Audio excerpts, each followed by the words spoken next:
Lord, my mind, we come to you. Hallelujah, hallelujah, hallelujah. The Lord be with you. A reading from the Holy Gospel according to St. Mark. Glory to you, O Lord. One of the scribes came to Jesus and asked him, "Which is the first of all the commandments?"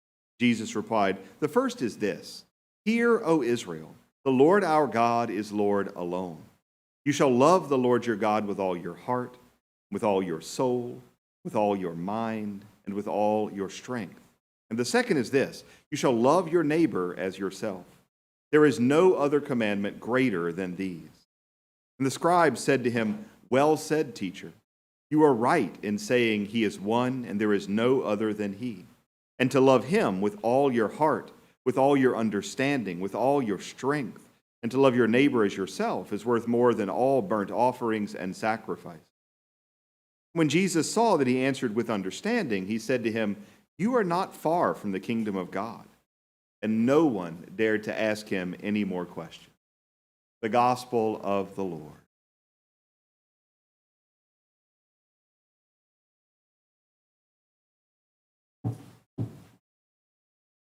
In both our Gospel and in the first reading from Deuteronomy, we get prescriptions for how to become a saint, for how to spend eternity with God in heaven. And it comes down to love, but not just any love, a complete and total love that flows from heart, soul, mind, body, and will. Now, if we polled 100 people, Family Feud style, we would get 100 different answers for what that could possibly mean, because, Lord, what does that possibly mean? Now, partly, everybody has a different answer because the Lord knit each and every one of us in our mother's wombs individually.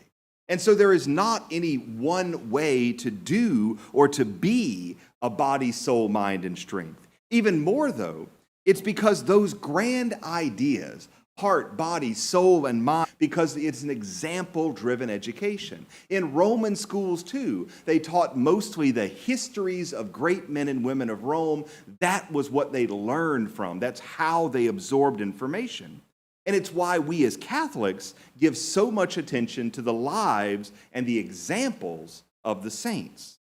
After all, I can explain to you the theology of asceticism, or I can tell you about St. Francis of Assisi, right? I mean, that makes sense. I can explain the spiritual value of meekness, or I can tell you about the great Canadian saint, André Bessette. The saints are living icons and images of the way in which we receive God's love, the way in which we are empowered by God's love, and the way in which we return God's love. How should I, as a busy person, for example, living in this world, pray? Right? There's lots of big words, but I could just look to Mother Teresa, who insisted to a priest that he was doing too much work because he was not taking enough time to pray. And she even gave him a Joel Osteenism. She said, "Father, if you are so obsessed with the work of the Lord that you lose touch with the Lord of the work, you have lost everything." Joel would be proud of that little ism. It's incredible. And yet that little phrase has more value for most of us than a doctoral thesis on what does it mean to engage in the prayer life of the saint. It's the way in which we as human beings absorb information. How should I embrace personal tragedies and crises? Well, I'll look to St. Maximilian Kolbe, who volunteered to die in place of another inmate at Auschwitz. Or if that's too intense, I'll look to Zélie Martin, who was the mother of St. Therese, whose life was upended by her precocious daughter. None of us have precocious daughters, right? Back in that section over there. None of us know about that. We don't have to worry about that, right? But if we do, we can look to Zélie Martin, who knew how to deal with it. Or for that matter, we could look to St. Monica, the great recipient of the title Patroness of Difficult Children. Y'all. St. Monica, who spent most of her adult life hoping and praying that her son, St. Augustine, would get his act together. And when she was dying, he finally got his act together. And so we say, gosh, I've got difficult children or grandchildren. How do I do that as a Christian? And again, you could come to Father and talk for a day, or you could look at the example of the saints who did it and made it work. What about running a business?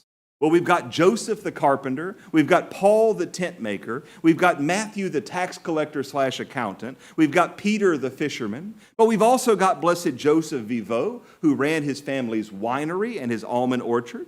We have Elizabeth Ann Seton, who was a teacher. We have Gerard Magella, who was a tailor. We have Margaret of Scotland, who ran a country, and our patron is Edward the Confessor, who also ran a country.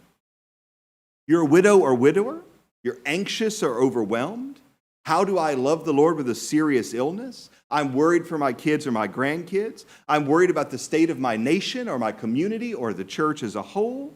Whatever our circumstances, there's a theology lecture, short or long, that I can offer you free of charge. You just call, and I guarantee lots of words. There will be some Greek. There will be some